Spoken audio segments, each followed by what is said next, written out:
저는 어떻게 보고 있냐면요. 이제 가장 중요한 거는 지금 매크로 이슈 같아요. 매크로 이슈. 근데 매크로가 지금 해소가 되려면은 정말 10월 30 일이 결정적일 것 같습니다. 진짜 지금으로부터 일 주일도 안 남았죠. 이 미중 정상회담이 정말 어떻게 되느냐에 따라서 그냥 제 뷰입니다. 저는 비트코인의 가격이 크게 한번 도약할 수 있지 않을까 그런 생각을 조금 하고 있습니다. 지금 금도 지금 이제 가격이 조금 떨어졌어요. 금도 한번 볼까요? 그죠? 금도 지금 계속 떨어지고 있죠? 어제 약간 반등이 나오긴 했지만 그래도 거의 4일 연속 추세로 보면은 이제 조금 조정을 받고 있는 것 같아요. 자, 이런 상황에서 이 심리는 요거에 만약에 이제 여기다 해석을 단다고 하면 지극히 단기적인 뷰일 수 있지만 금은 안전자산이란 말이죠. 그리고 상대적으로 위험자산이 비트코인입니다. 그러니까 금의 시총이 떨어진다는 거, 금을 매도한다라는 것은 이제 포지션이 리스크 온으로 바뀐다는 거예요. 그러니까 금으로 가는 걸 리스크 오프라고 하고, 그러니까 위험을 닫는다라고 표현을 하고, 위험 자산 쪽으로 가는 거를 리스크 온이라고 합니다. 마치 스위치를 온오프로 하듯이 말이죠. 그러니까 리스크 온의 상태로 가고 있는 거다. 요렇게 해석을 한다면 지금 자금은 대기하고 있다는 거예요. 그죠? 그리고 어제 뉴스가 하나 나왔는데 금의 시총이 워낙 크다 보니까 금액 중에 한 3% 정도만이라도 비트코인으로 들어오면은 어떻게 된다고요? 네, 비트코인의 가격이 폭등할 수도 있다. 뭐 요런 해석도 있습니다.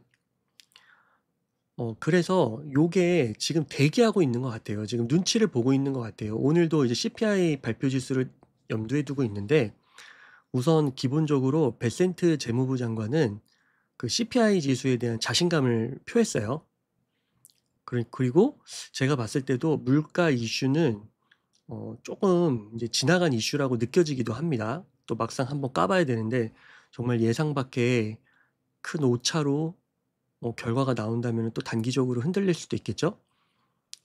그렇지만 어차피 대세적으로 금리 인하는 거의 정해진 거고요. 그래서 10월, 12월 이렇게 해가지고 연내 2번 정도 더 금리 인하가 되는 것 같습니다. 그리고 내년에 5차례까지도 예상이 되더라고요. 합쳐서. 그러니까 이제 유동성의 시대로 들어가는 거죠. 근데 이 유동성의 흐름을 막는 한 가지가 있다면 바로 저는 이거 같아요. 미중 회담. 여기에서 또 이상한 이야기가 나오거나 그러니까 제일 좋은 거는 도널드 트럼프 대통령하고 시진핑 주석하고 막 손을 맞잡는다든지 막 이렇게 손을 맞잡고 만세를 부른다든지 또 막 그런 거 나오면은 이제 대박이겠죠. 그러면은 정말 날아갈 수 있을 것 같고 거기에다가 플러스 알트까지도 알트코인들도 날아갈 수 있을 것 같아요. 최근에 그 MSTR의 흐름이 안 좋고 그다음에 비트코인 재무 기업들의 상태가 안 좋은 것도 결국은 어 그 트레저리 컴퍼니들은 그 테마가 비트코인이잖아요, 결국. 비트코인 이꼴 트레저리 컴퍼니잖아요. 그러니까 근데 비트코인이 위험 자산이다 보니까 아직 리스크 온 상태가 아니란 말이죠. 그러니까 돈이 글로 가지 않고 오히려 매도가 더 나올 수도 있는 거고요. 하지만 또 최근에 며칠 흐름인데 좀 보수적으로 조금 좀 더 이렇게 긍정적으로 해석을 해 보자면은 이제 좀 '바닥을 좀 나온 것 같다.'라는 느낌도 없지 않아 있습니다. 근데 물론 이제 미중 정상회담이나 매크로 지표들이 어떻게 나오느냐에 따라 크게 흔들릴 텐데 저는 긍정적으로 보고 있어요. 네, 긍정적으로 보고 있습니다. 뭐 한 7대3, 8대2, 9대1까지도 보고 있습니다. 그래서 만약에 이제 일 주일도 안 남았는데 여기에서 만약에 정말 좋은 그림이 나온다고 하면은 우리가 4분기를 조금 기대해 볼 만하지 않을까 그렇게 생각을 하고 있습니다. 그러니까 우리가 원래 옥토버를 기대하고 많은 것을 기대했는데 이 매크로 지표 정말 그 지정학의 시대잖아요. 그러니까 그 지정학의 그 이슈가 더 컸던 것 같아요. 뭐 반감기 사이클이라든지 유동성이라든지 이 모든 이슈를 누르는 게 바로 G1과 G2의 이 갈등 속에서 벌어지는 게 아닌가. 특히 위험 자산이 큰 타격을 입은 거죠. 그러니까 금이 이렇게 상승을 한 게, 금값이 이렇게 상승을 한 게, 여기 보세요. 이게 금값이 이렇게 상승을 한 게 보면은 24년 1월부터 지금까지 이렇게 상승을 하는데 25년의 기울기가 더 급해지죠. 그러니까 이거는 금은 최후의 보루기 때문에 많은 사람들의 심리가 조금 불안정했던 것 같아. 그러니까 이렇게 몰린 거죠. 그래서 이제 그 트럼프 시대의 지정학과 비트코인, 오태민 작가님이 쓰신 책이 지정학의 시대에 우리가 돌입했다. 이제껏 한 번도 경험해보지 못한 시대에 돌입했다라고 얘기를 했는데 정말 아니나 다를까 기울기가 다르죠. 이전과 금의 기울기가 달라요. 그죠? 24년부터 달라지기 시작하더니 25년에는 더 올라갔어요. 그러니까 왜 이렇게 몰리냐? 그쵸? 지정학이라는 겁니다. 결국 지정학. 그게 가장 큰 이슈였다. 시장에서는. 이제 만약에 이런 해석이 맞다고 한다면 이제 비트코인이 정말 미중 회담이 잘 해결되면은 이제 위험 자산 쪽으로 자금이 몰리면서 정말 한번 기대해 볼 만하지 않을까. 정말 비트코인이 한번 오르기 시작하면은 1, 2개월에도 확 오르거든요. 오태민 작가님께서 방송에서 이제 오랜 경험을 하시고 이야기를 하시더라고요. MVRV 지수가 지금 현재 2 정도 되는데 이제 7 정도 가면 이제 과열인데 2에서 7까지 올라가는데 한 달 걸릴 수 있다고. 한 달. 한 달 내도 가능할 수 있다고. 그만큼 이제 비트코인은 한번 오르면은 무섭게 오른다는 거죠. 그래서 저도 한번 좀 그런 거를 기대하고 싶습니다. 뭐 그렇게 안 오르더라도 뭐 한 2-3개월에 걸쳐서 조금 시원하게 한번 올라주면 좋지 않을까. 예, 그런 생각을 좀 갖고 있습니다. 예, 미중 정상회담 30일 경주에서 에이펙을 계기로 열리는 겁니다. 요때 우리가 잘 한번 관찰해 보면 좋겠고요. 지금 코스피는 잘 되죠. 코스피 잘 나가고 있는데 이제 코스피도 이제 거의 이제 4천이잖아요. 그래서 어마어마한데 이 한미 에이펙 여기에서 이 정상회담이 마치고 에이펙 이벤트가 끝나면서 또 어떻게 될지 그런 것도 한번 볼 필요가 있습니다. 이게 조금 이상한 게 뭐냐면은 환율이에요. 환율이 지금 조금 이상하거든요.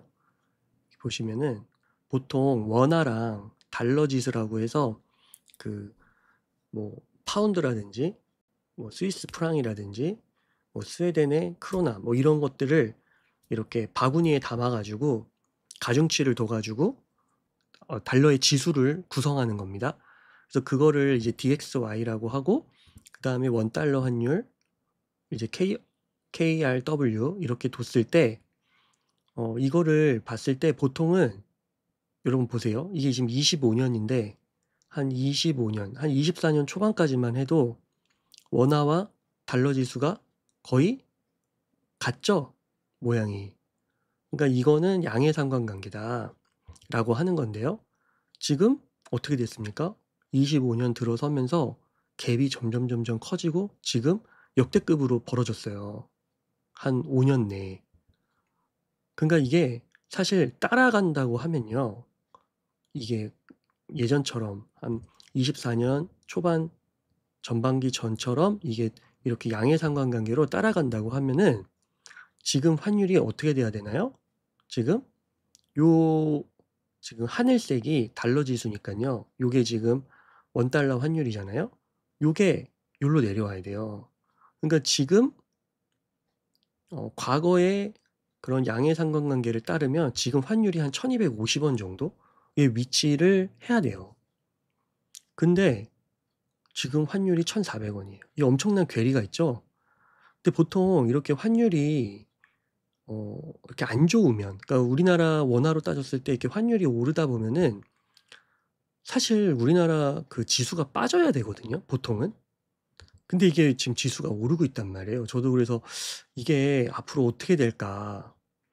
만약에 정말 안 좋은 시나리오는 뭐 에이펙 같은 이벤트가 끝난 다음에 한국 증시가 크게 한번 꺾일 수도 있는 거죠. 뭐 그걸 바라는 건 절대 아니고요. 뭐 어떻게 될지 모르겠는 거예요. 그래서 저는 약간 이거 환율을 보고 있으면은 조금 불안불안해요. 지금 이렇게 3,900 막 4,000 가는 게 맞는지 싶어요. 그래서 요런 측면이 있어서 또 한국 증시를 또 한번 지켜봐야 될 것 같고요. 저는 이제 비트코인을 좀 주력으로 투자를 하다 보니까 요 이제 한중 정상회담을 통해서 위험 자산으로서의 리스크 온 그 상태를 한번 보고 싶어요. 비트코인의 가격은 지금 이렇게 잘 움직이지 못하는 그런 것들은 이 거시경제의 불확실성, 대표적으로 지정학 이슈라고 보시면 될 것 같습니다. 그래서 이게 해결돼야 돼요. 그러니까 미국과 중국의 관계가 회복이 돼야 돼요. 우리가 잘 한번 생각해 보면 4월에요. 4월에 이 큰 하락이 있었잖아요. 그리고 근데 이게 어느 딱 저점을 찍은 게 트럼프가 관세 유예하겠다 하더니 비트코인이 쫙 오르잖아요, 결국에는. 근데 유예한 기간이 다가오면서, 그리고 미국과 중국 간의 관세 문제나 뭐 무역 전쟁이 끝나지 않으면서 마침표를 시원하게 끊지 못하면서 또 그 기한이 다가오면서 11월 1일이죠. 이렇게 조정이 온 거죠. 지루한 상태가 온 거죠. 무려 최고점까지 찍었다가도 이렇게 눌린 겁니다. 그러니까 결국 이거는 제가 볼 때는 미중 무역 전쟁 지정학이다. 그래서 이게 해결만 되면 가지 않겠냐라는 거예요. 마치 4월에 벌어졌던 일이 이때도 벌어질 수 있다라는 거죠. 그리고 결국에는 저는 이게 해결이 될 거라고 좀 보고 싶어요. 왜냐면 첫 번째는 생각보다요, 여러분, 중국 경제가 안 좋아요. 지금 대표적으로 이게 지금 중국이 이제 뉴스상으로, 우리나라에 자주 노출되는 뉴스상으로는 중국 경제가 되게 그래도 좋고 또 막 제조업을 꽉 쥐고 있고 희토류도 갖고 있고 막 되게 괜찮다는 느낌을 받을 수도 있거든요. 근데 이게 외신들을 보면은요, 그 중국이 좀 조급한 게 있어요. 왜냐면은 그 희토류나 이런 것들도 우선 미국에 비축량이 있고요. 또한 미국에서도 이제 자급화를 하려고 하거든요. 그러면은 이 희토류 이슈가 영원한 이슈가 아니라는 거죠. 그리고 희토류 그 관련 기술이 물론 중요한 걸 수도 있지만 막 반도체급은 아니에요. 그렇게 따라잡기 어려운 것도 아니고. 그러니까 중국은 이제 그런 부분에서도 시간이 지나면은 결국 미국도 해결할 수 있는 문제라고 볼 수 있는 거고, 그러면 중국이 미국과 이제 적대 관계를 맺으면서 만약에 미국 시장에다가 물건을 팔지 못하면 GDP가 거의 뭐 3~4%가 줄어든다고 하는데, 그러면은 중국의 타격이 심대하다라는 거죠. 그러면 그거를 결국에는 이제 중국이 얘기하는 게 뭐냐면은 외부로 파는 게 아니라 중국 내부에서 내수를 해서 소비를 촉진하겠다 했지만, 아직은 중국의 그 수억 명의 인구가, 뭐 5억 명 이상의 인구가 월에 2~30만 원밖에 안 된다고 해요. 그리고 또 문제가 뭐냐면 가계의 그 주택, 우리나라랑 비슷한데 거의 모든 재산이 주택 시장, 부동산에 들어가 있는데 그 주택 시장이 지금 안 좋아요. 굉장히 안 좋아요. 여기 보시면 0 이하로 계속해서 떨어지고 있죠. 그래서 안 좋습니다. 이 블룸버그 통계 자료인데, 그러다 보니까 이게 가게들이 지금 당장은 소비할 여력이 없는 거예요. 그러니까 이게 중국도 지금 강하게 나갈 수만은 없다라는 것이죠. 미국에 있어서. 그죠? 거기다가 또 어제 저희 고래동 공부에서 한 멤버십 분께서 공유해 주신 뉴스인데, 그 베센트 재무부 장관하고 협상을 하던 중국 대표가 리청강이라는 사람인데, 이 리청강이 베센트 재무장관 앞에서 굉장히 이제 미국 입장에서는 예의 없게 했나 봐요. 매너 없게 외교 협상 테이블에서. 근데 이 리청강이 어떻게 보면 초강경파거든요. 근데 이제 지금 이제 실무회담을 앞두고 이제 베센트 재무부장은 리청강을 비판했거든요. 공개적으로 예의가 없다, 외교 협상이 자세가 안 됐다. 그런데 그냥 중국이 만약에 뭐 자신 있고 막 이러면은 그냥 둘 수도 있을 것 같은데 WTO 대표에서 해임을 시켜 버립니다, 중국 공산당이요. 그러면서 이제 EU는 뭐 정기적인 인사 변동이라고 하지만 요 타이밍이 딱 베센트 재무부 장관이 무례하고 공격적인 태도를 비난한 직후에 이루어진 거예요. 그러니까 요런 측면을 봤을 때 중국도 이제 막상 마지막 이제 얼마 안 남았잖아요. 10월 30 일이 미중 회담인데 11월 1 일이면 이틀 전에 이제 이 회담을 하는 거거든요. 그러니까 정말 여기서 더 강하게 나갔다가 어떻게 미국이 또 나올지 모르겠으니까 온건파를 세우려고 하는 게 아니냐라는 것이죠, 이 초강경파를. 근데 실제로 후임 인사가 누가 된 걸 봤더니 리융사라는 사람인데 이 사람은 조금 더 온건파예요. 그러니까 이제 미국하고 대화를 하려고 하는 거죠. 협상을 하려고 하는 거죠. 타협을 하려고 하는 거라고 우리가 조금 더 이렇게 넘겨짚을 수 있는 거죠. 그래서 잘 될 것 같아요. 그 확률이 더 높을 것 같아요. 근데 워낙 지금 뭐 하루하루 뉴스가 다르니까 이거 뉴스 나오기 전에 한 이틀 전에는 막 미국에서 이제 중국에다가 소프트웨어도 제재를 가할 거라고 막 그러면서 정말 하루하루가 지금 어떻게 되고 있는지 모르겠죠. 근데 비트코인 가격은 또 스물스물 오르는 것 같기도 하고, 그러니까 지금 굉장히 혼란스러운 상황이지만 결국에는 10월 30 일이 지나고 궁극적으로 11월 1 일이 됐을 때 미중의 이런 지정학적 문제, 무역 갈등의 문제가 해소가 된다면 4 분기에 한번 기대해 볼 만하지 않을까. 예. 아까 말씀드린 금값도 하루 만에 6% 급락을 했죠. 이런 게 없었습니다. 예, 이렇게 금이 하루 만에 이렇게 확 빠지는 이런 게 없었어요. 근데 왜 빠졌냐 그러면 결국 리스크 온이라는 거죠. 뭔가 잘 될 것 같다라는 느낌이 있다라는 거죠. 그리고 요렇게 됐을 때 요 안전 자금에서 이제 비트코인 위험 자산 쪽으로 자금이 로테이션이 되는 거예요. 근데 이게 지난 사이클에 봐서도 나타났거든요. 물론 이렇게 금값이 내렸다가 다시 올라서 비트코인 상승이 지연되는 게 또 있었지만 지금은 사실 지금도 많이 지연됐다라고 느끼잖아요. 그리고 미중 무역 분쟁이 11월에 일단 종결될 가능성이 굉장히 높단 말이죠. 그러면은 이제 비트코인의 자금으로 들어오고 이렇게 될 수 있다. 골드는 떨어지고 비트코인은 쫙 오르고 이런 움직임이 나타날 수 있지 않을까. 그죠? 6% 급락은 금이 12년 만에 최대 낙폭이라고 해요. 약간 이례적이잖아요. 그러니까 요런 걸 봤을 때 저는 그래도 낙관주의 쪽으로 치우친 사람이기 때문에, 비트코인을 낙관적으로 보는 사람이기 때문에 그렇게 들리실 수도 있지만 저는 그냥 여러 가지 플러스 마이너스 요소를 종합해 봤을 때 조금 기대가 오히려 된다. 그렇게 보고 싶어요. 또 한 가지 외신을 보다가 그 싱가포르 총리의 로런스 웡이라는 분이 계세요. 이분이 싱가포르 총리예요. 근데 이분이 공개적으로 인터뷰를 하면서 중국이 미국을 완전히 대체할 수 있는 글로벌 리더는 되지 못할 것이다라고 얘기를 해버렸어요.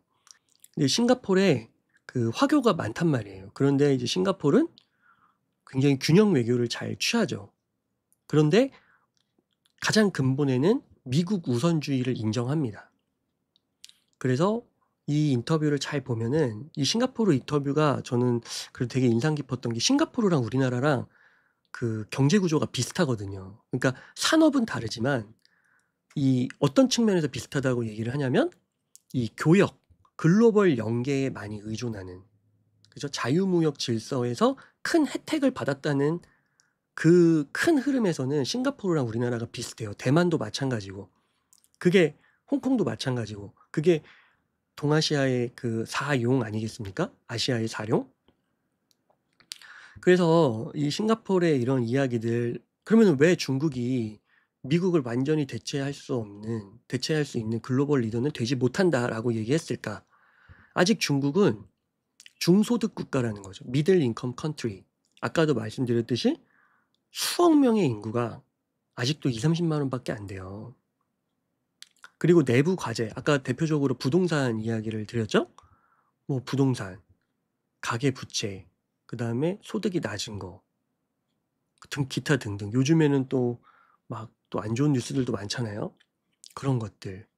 그러니까 이 미국이 빠져나가는 자리를 중국이 대체하기에는 아직은 시기상조다라고 보는 것이죠. 그러면 저는 싱가포르이 그 중국에 대해서 굉장히 그 제가 리콴유 자서전 같은 걸 읽으면 굉장히 중국과 미국에 대해서 엄청나게 리서치를 하거든요 항상. 그 연구 그 공부하는 그 흐름을 따라가려고 하는 팀이 있어 석학들이 있어서 그렇게 봤을 때 중국이 아직은 열세다. 그러면은 이번 미중 정상회담에서는 아무래도 합의점을 찾으려고 하지 않겠냐. 그래서 둘 간에 뭐 손을 맞잡고 이런 사진, 좋은 사진의 모습을 남기지 않을까. 완전 그렇게 되면은 완전 급반전이겠죠? 그러면은 그게 그대로 이제 증시에 반영이 될 텐데 특히 위험 자산인 비트코인과 암호화폐 시장에 반영이 될 것이다. 그렇게 조금 긍정적으로 한번 봅니다. 네. 거기다가 조금 더 나가면 어떻습니까? 이 타이거 리서치라는 곳에서는 이제 4분기 목표가를 20만도 가능하다. 그 지금의 거의 2배가 가능하다는 건데 이건 제가 잘 모르겠지만 만약에 이런 매크로 이슈, 지정학의 이슈가 해결된다고 했을 때, 해소된다고 했을 때 현재 ETF 기관 자금 유입이 괜찮다고 얘기하고 있어요. 그리고 최근에 10월 10일에 대청산의 날을 겪으면서 오히려 비트코인이 잘 버텨줬고 건전한 조정 국면이라고 해석을 할 수 있는 거고요. 그다음에 현재 공포지수죠. 거기에다가 글로벌 M2 통화 공급량은 계속해서 고점을 돌파하고 있고 그다음에 미국 연준의 긴축을 이제 원래는 26년 1분기부터 중지하려고 했는데 4분기부터 이제 하려고 하고요. 그다음에 미국 연준의 추가 금리 인하도 1, 2회 정도 예정되어 있다는 거죠. 그리고 10월 10일 연쇄 청산은 개인들이 청산당한 거지 기관들은 청산되지 않았거든요. 상대적으로. 그러니까 이게 기관 중심 시장으로 넘어간다라는 건데 기관은 이 리스크 오프와 리스크 온의 상태를 엄밀하게 따진다는 거죠. 그러니까 이게 고객 돈도 많이 들어가 있기 때문에 함부로 막 선제적으로 투자를 하지 못한다는 거예요. 예측 투자를 하지 못한다는 거예요. 그러니까 지금 이 정도 예측하면 저는 들어가는데 기관들은 다 다져보고 돌다리도 한 10번 두드리는 것도 아니라 막 100번, 1000번을 두드리고 그리고 그게 눈앞에 보여야 들어간다는 거죠. 근데 한번 들어가기 시작하면 그 자금이 크다는 거예요. 근데 10월 10일이 기관 중심 시장으로의 전환을 의미한다. 그러니까 개인들은 이제 팔고 나가고 기관들이 들어올 수 있는 장이 만들어졌다는 거죠. 그러니까 매크로 이슈만 지금 해소가 되면 미중 무역 전쟁이 대표적이겠죠. 정상회담. 요것만 잘 해결이 되면은 앞으로 크나큰 상승을 기대해 볼 수 있지 않겠느냐. 네, 그렇게 조금 볼 수 있을 것 같습니다. 그래서 여러분들은 좀 어떻게 생각하시나요? 네, 여러분 어떻게 생각하시나요? 저는 우선 일단 30일 일주일도 안 남았는데 기대해 보고 있습니다.